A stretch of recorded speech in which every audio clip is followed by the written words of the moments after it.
My name's Eileen. I'm an internship. I'm on Internet Sports Philanthropy Network, and these are the panelists, so I'll hand it off to them to introduce themselves. Hi, everyone.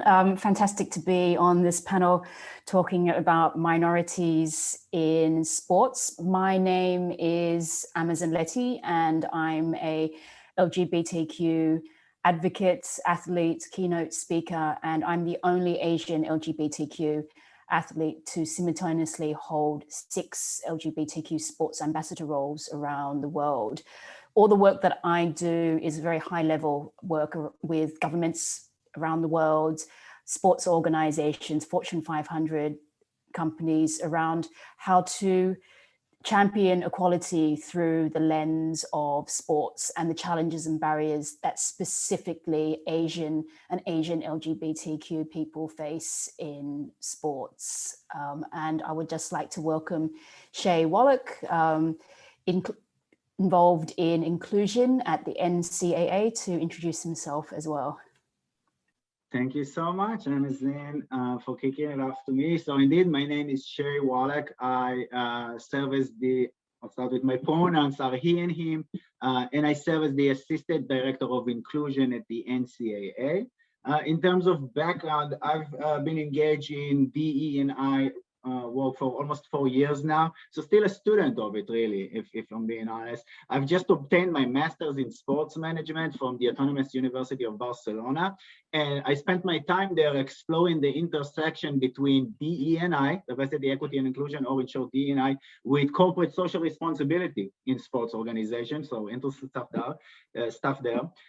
Prior to my role with the NCAA, I was educating youth in Indianapolis Jewish community, and my background includes also sports journalism, did some scouting work, even youth coaching, as well as tourism and retail business in Europe, but that was a long time ago. So yeah, hopefully quite versatile. And yeah, Amazon, I'm looking forward for this engaging conversation. Yes, we were meant to have another person on the panel, and if he shows up, we'll bring him in. But at the moment, we will continue with the fireside chats with Shay. So obviously the NCAA, for people that don't really know much about this organization, are you able to share a little bit about its history and the work that it does across the US? Yeah, absolutely. So the NCAA, National Collegiate Athletics Association, brings together more than 1,100 universities and colleges. The mission is pathway to opportunities, right? It's whether it's to athletics participation, scholarship, and etc. Specifically to the diversity, equity, and inclusion space, we have the Office of Inclusion that was established about a decade ago.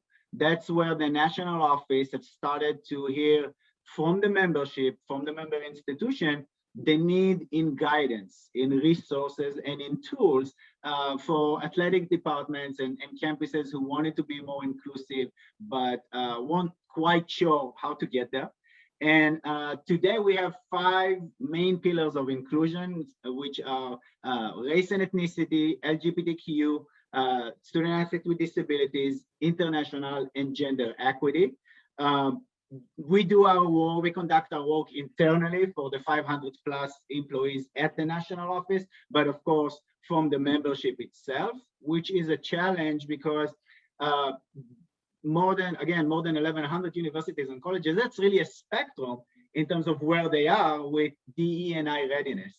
Some of them are far more advanced than the national office, and some of them are later to the party. So we kind of try to teach to the middle, and despite the substantial progress in recent years, we'll be the first one to admit that there's a lot of more work to be done.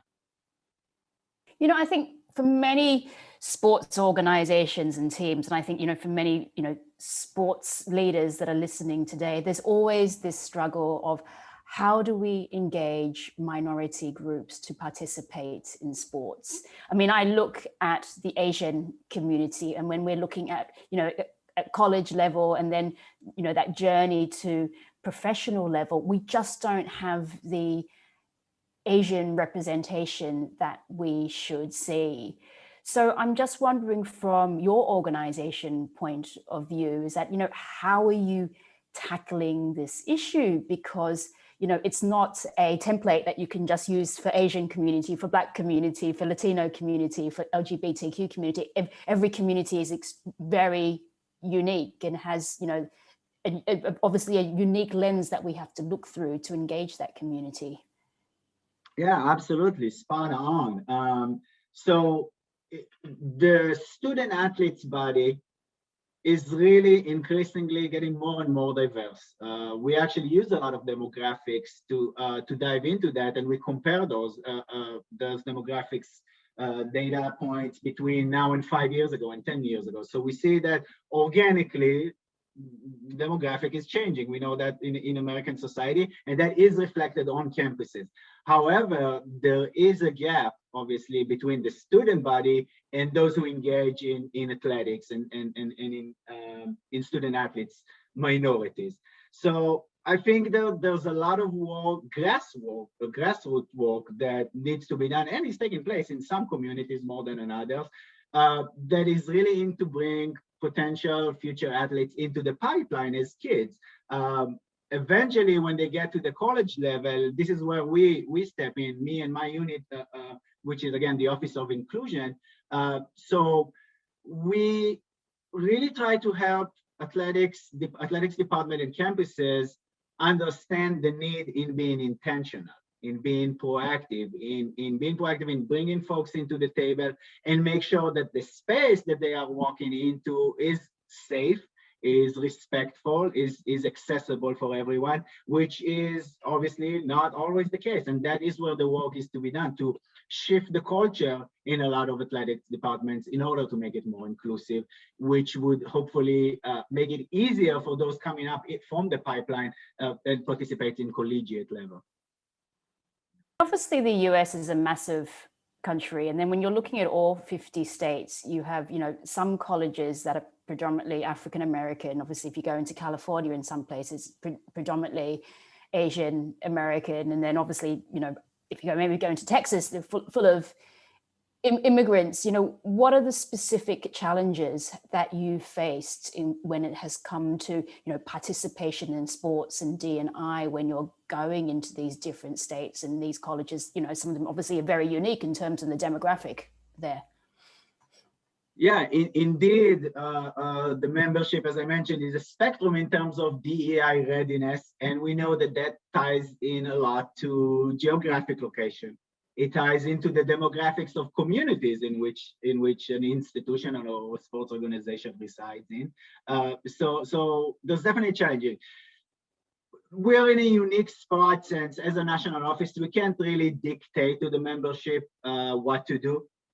The only thing we can do is to kind of, again, I mentioned that earlier today, kind of put a mirror in front of them to reflect to them their demographics and who they are consisted of as an organization or as an institution.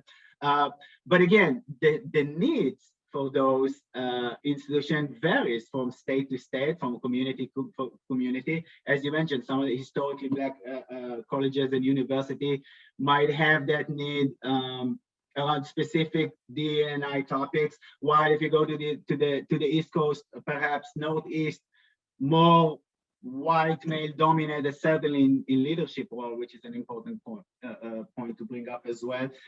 Those needs and the way to solve, so quote unquote, for the lack of a better term, to solve those issues, that's different. We're in a tough position because we have to teach to the middle. So think again, there's a spectrum. Some of them are more advanced, some of them are behind. So what we're doing really is producing resources and programming and best practices documents that are sort of the template, with the hopes that the institution takes those and embrace those and apply those to the specific diversity or inclusion topics that they are facing on campus, if that makes sense.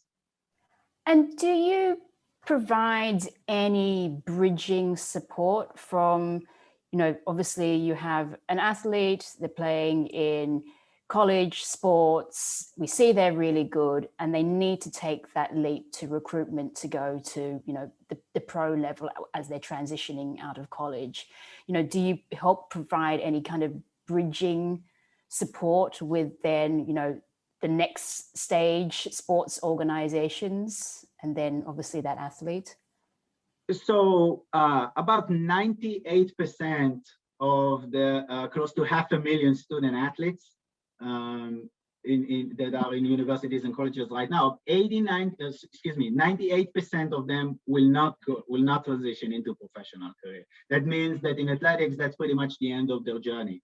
That's why the NCAA as a whole, not just the Office of Inclusion, really focus and emphasize on opportunities and on education. We try to bring them to increase their readiness and equip them with tools to career success. And again, which goes way beyond just on the field. It's kind of interesting. I actually didn't know that stats in terms of, you know, 98% actually don't go to pro level. I know it's always a very small number that ends up at pro level. And in terms of, I mean, I think about myself being an Asian athlete, and that journey is just so difficult. And I think, you know, with all eyes now on Asia over the next few years, with all major sports events, I think many sports organizations are looking internally at, you know, their board, their executive team, the coaches that they have, and then the team as well. And it's, you know, still not a reflection of US society and that journey for that Asian athlete. You know, if they make it into college level, it's still very difficult. I mean, you think of people like Chloe Kim and Jeremy Lin, who can share a lifetime of bullying and racism. I mean, you know, what are some of the challenges that you have seen when you're kind of looking at engaging colleges with, you know, these sorts of specific demographics in terms of, you know, the challenges of the, you know, individual athletes?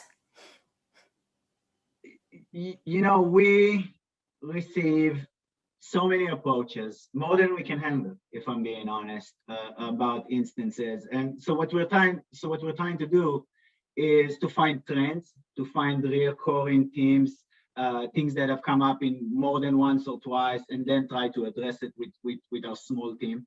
To be quite honest, when you are not, and then I'll speak generally and not even necessarily just for the NCAA, but in general, when a sports organization is trying to conduct some DEI work, if you're not strategic enough, if you don't get in front of it time, you become reactive.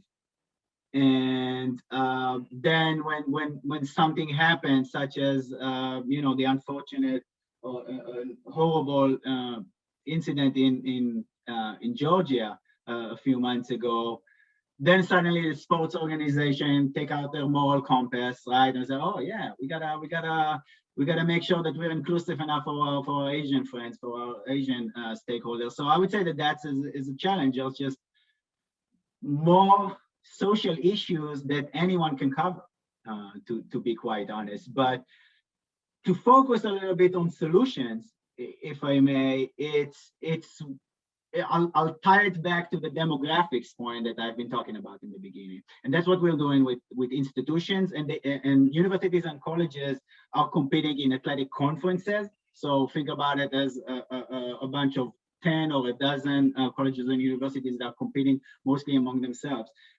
What we do, again, we're showing the demographics among student athletes and student body, and we show the percentage of students that are Asian American or Pacific Islander or African American, et cetera, et cetera. Then we show the demographics of those same groups within coaches, between administrators, and we're starting to see the disparity.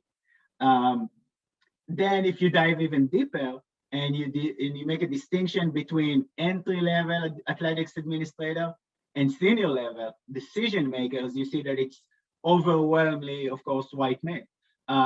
And this has been actually very efficient tool because again, I'll remind NCAA specifically cannot dictate for those conferences and university and college what to do, but just by reflecting the demographics of what they are consisted of their stakeholders, we see that a lot of time those organizations or those institutions they start to get it. They start to understand that there is a disparity, and the derived conclusion is that it's systemic. Right, because and I'm just making up those numbers, but if people of color or other marginalized groups are again making up these numbers, 50% of mid-management in athletics administration, but they make only 4% of senior leadership, you understand that there's a glass ceiling there, and sometimes just pointing that out does a big chunk of the work. I wanted to ask, with the work that you're doing, particularly around this area, what could other sports organizations learn from NCAA? Because you obviously have, I think I would say, finger in the pie, so to speak, in all 50 states at that, very kind of precious stage of that teens stage where, people's awareness, even though their awareness had cultivated in childhood, but still you're still at that stage where you can catch people in terms of their inherent biases. So again, generally speaking, for all sports organizations, not just collegiate, by the way, professional as well, youth, and even recreational in some cases, all of those clubs or sports organizations obviously have an impact on their community. They have power, they have influence, and if they harness that influence towards greater good by talking of inclusion, talking about LGBTQ, talking about minority, about systemic racism, oppression, white supremacy, the list go on and on, right? By doing that, they are setting the ground for their fans, for their community to develop awareness, readiness, engagement around those topics. So I don't want to distinguish NCAA from the pack. I'm talking again of sports organization as a whole. I think we've seen something very interesting in the last 2 years, to be more specific, since last spring, since the murder of George Floyd. We've seen immediately sports organization awakening. Whether it's, and we can get to it, whether it's from the right reasons or not, but we've seen that a lot of them are start to read the map. They understand, again, the demographics is changing. And then me as a sports organization, not only that I have that power and I can influence my community towards greater good, in many instances, many will argue, you are obliged to do so as a sports organization. And I'm actually, despite the challenges, I'm encouraged to see everything that have happened in the last year in the sports industry as a whole. We've seen the NBA leads the charge. We've seen the NFL kind of trying to correct their ways from previous years, right? There were high controversy around those topics just 4 years ago, and suddenly they're completely on the other side. So I think there is a positive process of awakening. Again, I can talk about, whether it's from the right reasons or not, but it's still progress, and that's why we definitely need it. So that's why we'll take it. Oh, I think you just muted yourself. Sure. No, when we're talking about minorities in sports and we're talking about the challenges and barriers, I think, one thing now that we're talking about is trans inclusion in sport. I think it's really come up over the last year. And, when you're looking at the US, there are 144 anti-trans bills going through, and we've never seen an attack like this on the trans community. And then all these different anti-trans sports bills that when you look at it, it really is just banning a 6-year-old kid from kicking around a ball. And it's, there's no scientific evidence. It's baseless. I know NCAA have been very vocal about, supporting trans inclusion. And we've got like 8 states that have already signed these bills. But then on the other hand, I do believe that your organization has still gone into some states where there are, you know, trans bills. Are you able to speak to that? I think there's been a lot of confusion in terms of advocates when a sports organization stands up for a community, but then still goes into a state where there's an anti-trans bill. Yeah, so obviously very sensitive topic. So I'm very limited in what I'm able to say because I'm not an authorized speaking agent for the association on this matter, but here's what I'll say. And yes, your statement is true that there are many states with discriminatory bills now turning into law, and in some cases there are still NCAA events that are scheduled to take place there.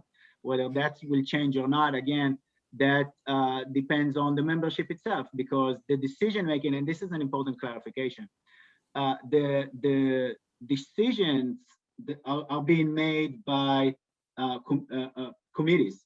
Those committees are manned by the membership. It's administrators and coach from the membership that are sitting on those committees. They are voting on every decision, and staff usually does not have voting rights in those meetings. So that is to say that even if my opinion or my boss's opinion or the Office of Inclusion or the NCAA as a whole is A or B, we cannot pass any legislation in any other way other than the membership voting on it. That's an important distinction. Here's what I'll say.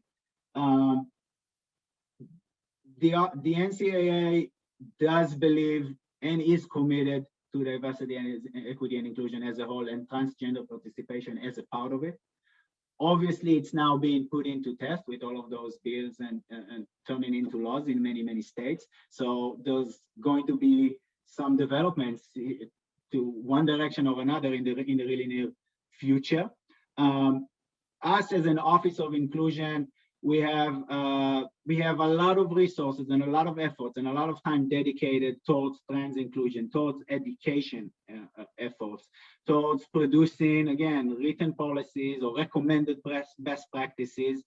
And we receive so much engagement from both sides of it. We receive a lot of support and encouragement, and we need you to be doing this. And we also receive a lot of backlash from folks who, disagree with this kind of work. So again, a lot of it is to be determined in the next few months. What I'll say is that myself and the NCAA National Office staff is very much committed to advancing trans inclusion within the collegiate athletics landscape.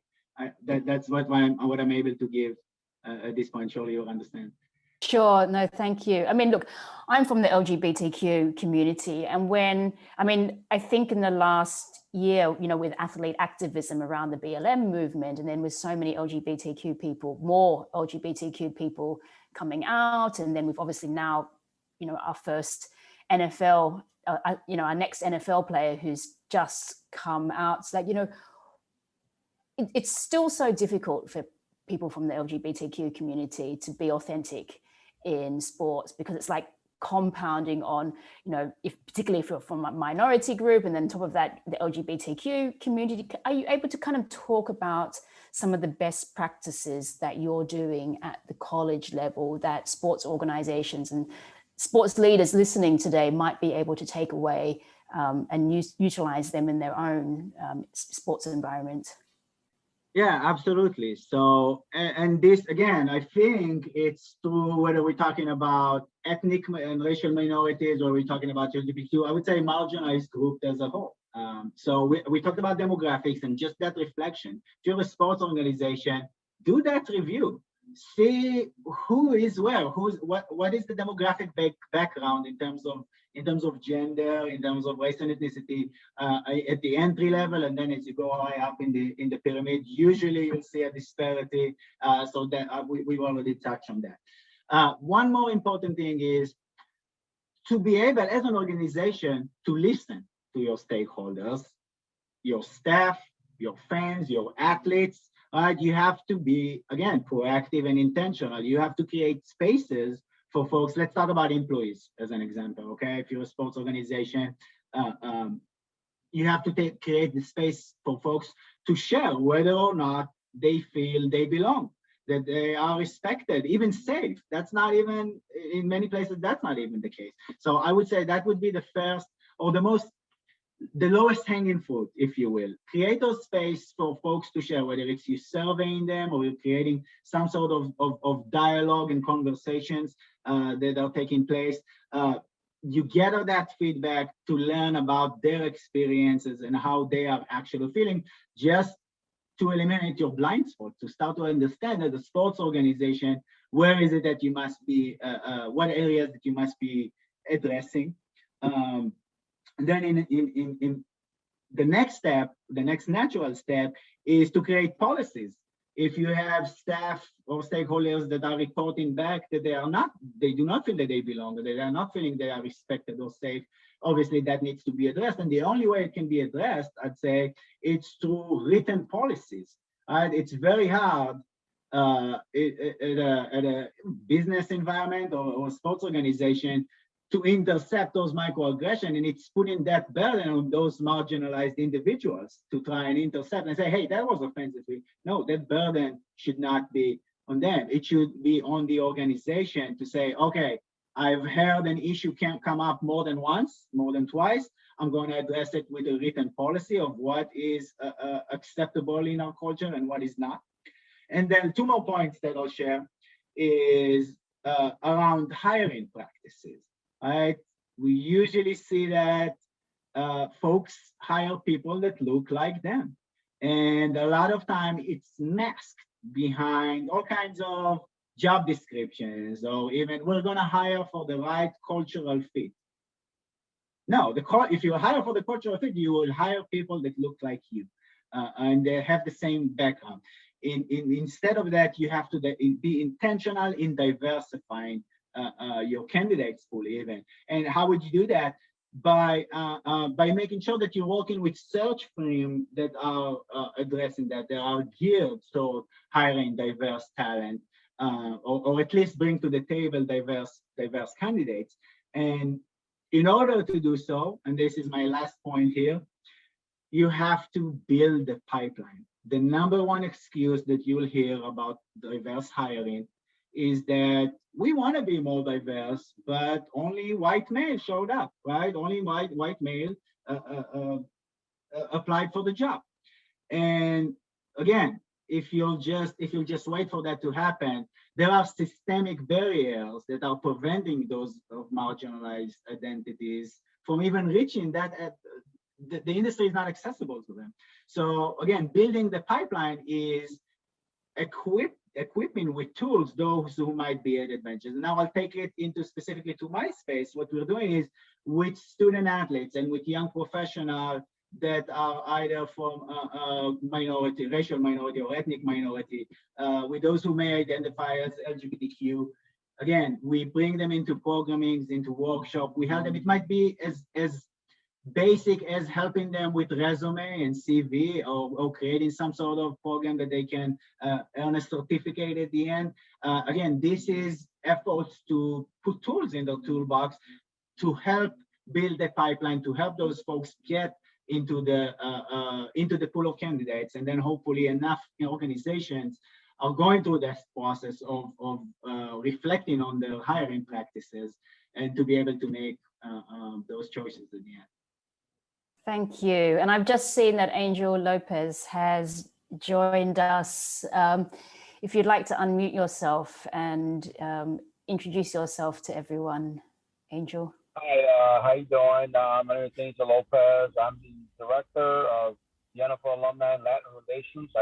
I just got in listening to the conversation, and I was just wanted to say that for me, when I see some of the things that are going on, and and myself being Puerto Rican and Latino, and how I'm educating everybody about working in the business world and working especially in the sports world, one of the biggest things is very, very hard especially for Hispanics, in kind of work in the sports world is trying to bring in education bilingual to the program. And I think that's one of the biggest things that, for me, I got the opportunity to be, when I got in the NFL, I got into the program called the NFL Minority Program, and got into the program and got to experience a lot of teams and, go to some of the training camps. But not only that, since my, training with that, I use that platform to go to a lot of the Latin countries and use my Hispanic background, my culture in Spanish to teach the game in Spanish, but also the business side of it. And I'm just wondering from you,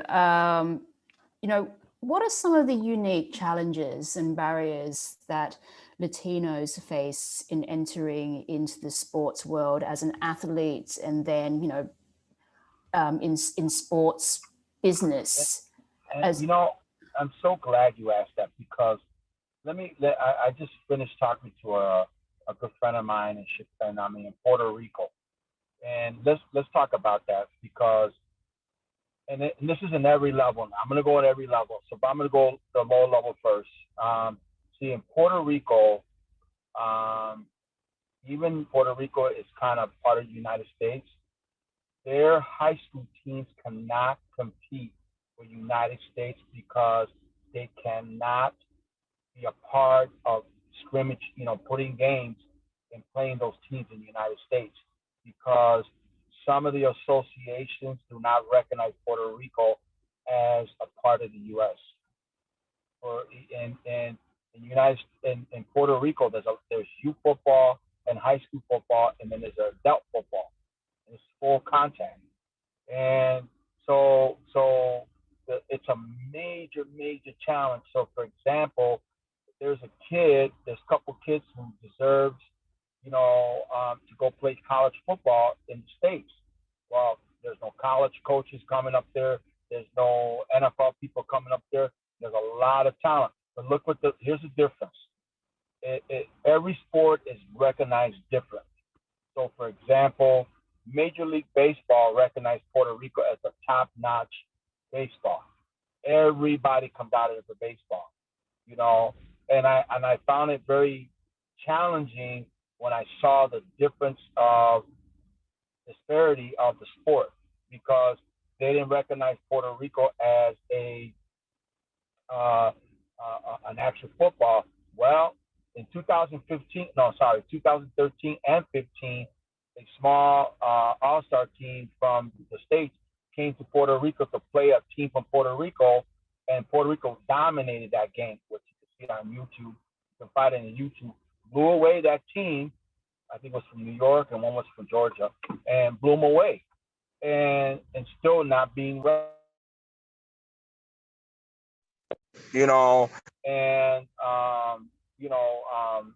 it is it's very difficult. It's very difficult, and a lot of these guys now they're starting to get in the business in the sports world. They're starting to, because a lot of them are bilingual, and that helps. And like the young lady that's in NFL Network, she's Dominican, and she's doing a good job in NFL Network, but she's bilingual. She was in Telemundo. That's how she first started, and she was recognized doing stuff in Spanish, but she was good in English. And I think that's part of educating our group and teaching them, hey, that's probably the barrier and the stuff that we're having, and it's breaking in, because we got a language barrier. But it's starting to grow. And the good thing about it is too, we're recognizing players who are playing in this level, like for college and the pros, who are Hispanic. And I'll give a lot of love to Anthony Munoz, Hall of Famer, Mexicano. He is doing a great job, advocating, also Latinos. So it's a big plus. Another plus also too, Tom Flores, who's being inducted this year, being Mexicano and Hall of Famer and won a Super Bowl with the Raiders. You know, these things are icon. These things that show people that it could happen, but it's just a major challenge when you got, you know, the doors are very small for the Latino and Latino woman to try to break into the sport world. But, you know, we're getting there. We're getting there, you know, and I think it's like myself bringing in NFL players to that community, educating them, showing them what to do. Part of it, you know, show them the business side of it, you know, the professional side of it, so we can educate them. And it's starting to trend real well. It's starting to grow due to social change and what's happening with the African American community. It's also every culture is going through the same situation. So I just think that we have to be kind of mindful, and at the same time, we have to be educated, because there's a lot of people out there, and a lot of children and kids, you know, Latino boys and girls, you know, from other countries. They want to go somewhere. They want to go and get an education. You know, right now in the United States, the Latino property is one of the biggest property across the nation. You know, and it's really growing rapidly. You know, some countries are not, you know, are starting to benefit some of the things. That's why the NFL started the international for players, you know, players from England, players from, you know, Mexico, you know, something like that, you know, coming in and enjoying the fruits of labor of the United States, you know, playing football. You know, it's interesting that you go through the challenges and barriers, because as I'm listening, you know, many of the challenges and barriers that Latino people face are the same for the Asian community. Yep. In terms of, you know, language barrier, lack of education, cultural barriers, obviously the gender barrier as well. And then obviously on top of that, if you're LGBTQ, you know, what are some of the things that you're seeing? Because obviously we know when you're Latino, it's one thing, but then if you're Latino and LGBTQ, then it becomes, you know, yet another multiple layer for the community. You know, I think, you know, respect for the LGBTQ on the Latin side of it. I've seen a lot of good things. I've seen, you know, strong activists on that part of it, you know, from where I'm from and what I've seen. You know, anywhere in general, you're going to get, you know, defiant. You're going to get unaccepted, you know. But I think personally, what I have seen in the last 20 years, the LGBTQ came a long way like anybody else. I think they have grown. I think they're starting to be, most in this country are being accepted. You're going to get the low majority not going to accept the situation of the LGBTQ. I mean, when you got the NFL, you know, that's a big, to me, that's a real big thing. You know, when you got a player coming out and saying, hey, you know, I am what I am, you know, it's a big deal. You know, I commend them, and I really do commend them. And I think it like anywhere else that they got to deal with oppression and certain situations, I think that we have to be mindful and we have to fight for what we believe in, you know, and, you know, we're all, in the end of the day, we're all one circle race, and we have to be able to help each other out in some, everybody got something they can help and educate, you know. I'm fortunate to tell you that I have a lot of friends that, you know, that have helped me and opened many doors for the Latin community and our children and our families who have language barrier, you know, that have certain situations, you know. There's some things that, you know, there's some opinion of things that everybody does differently, you know. I you know, there's some sensitive issues that I you know, I'm a football coach, so I coach at my high school, and there's some things that the LGBTQ, you know, things that can't be, that hurt a lot of people, you know, and I know this is a different situation, and it's in our state right now. It's the transgender, and that's a very hot topic of having transgender playing for a female sport, and I think that's tough. And for me as a coach, I think it's very, very tough to see a male that's turning into a female playing in a woman's sport. I see it in my school. I've seen a wrestler look like a bodybuilder. You know what I mean? But I saw a woman bodybuilder, same thing. You know what I mean? So there's a give and take on that. So there's a lot of small battles that they have to fight with, and I really commend them for that, because there's a lot of stuff that they got to deal with more than other people they got to deal with. So I think, like I said, it's a challenge. It's a challenge, and I think we have to be kind of mindful. And I know a lot of the stuff that they're going through is a lot of sensitive issues. Yes, and I have to say as well with trans athletes, in terms of the language around being trans, is that we usually say they're assigned at birth female or male, just kind of the correction there. I wanted to bring it back to you, Shay, because obviously there are very specific challenges for Latino and Asian athletes, or even executive team, around the issue of language. How, as an organization like yourself, how are you supporting that part of D&I at the college level? Yeah, thank you for that, Amazon. So we know that language barrier for either ethnic minorities, even international student athletes, it's a gateway to even more issues, right? Whether it's the confidence, whether it's the orientation on campus and in the community. So what we try to do is really, again, educate the athletic departments, our membership, on that cultural gap, societal knowledge gap, that language barrier, that some things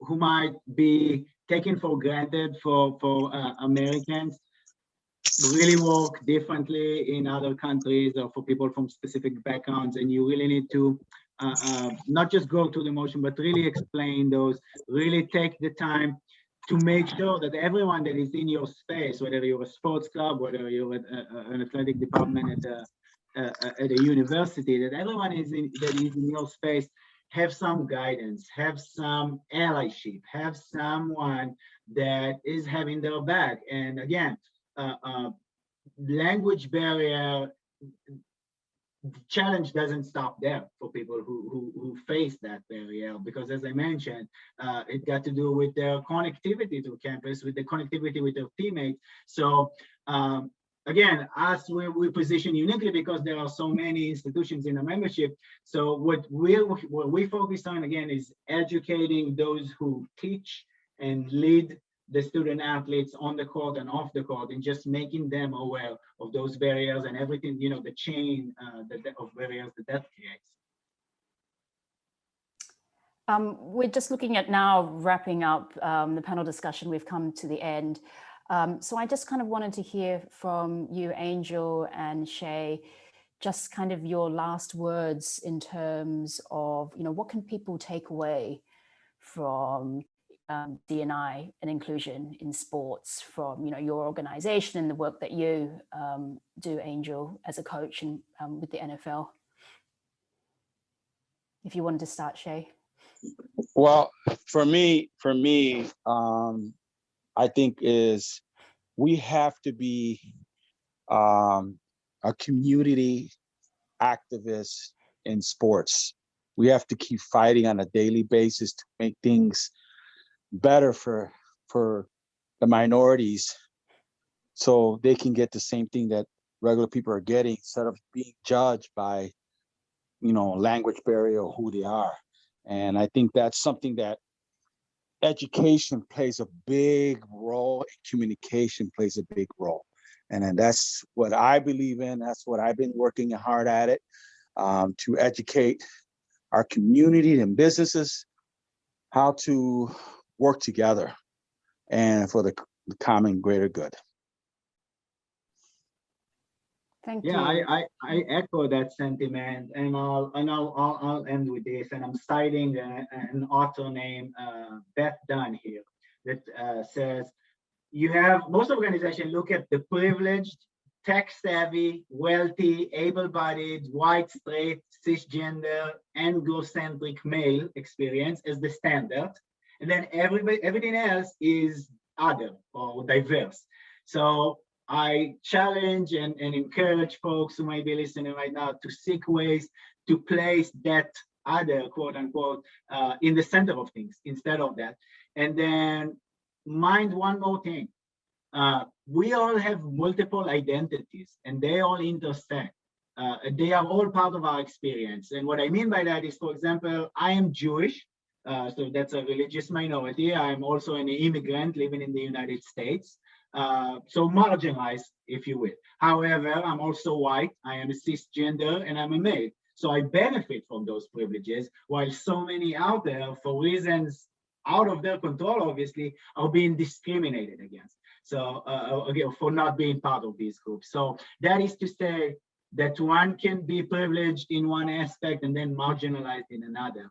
And with that, to bring it home, it's really past due and necessary that all of us as a society get over those things. And the key to that, as proven historically, in my view, is that sports organization can and should play a vital role in it. Thank you. And lastly, what I'm going to say is, I always kind of think, is everyone at the table when you're making these decisions? And it's not just about having a diverse group of athletes. It's about, do coaches look like me?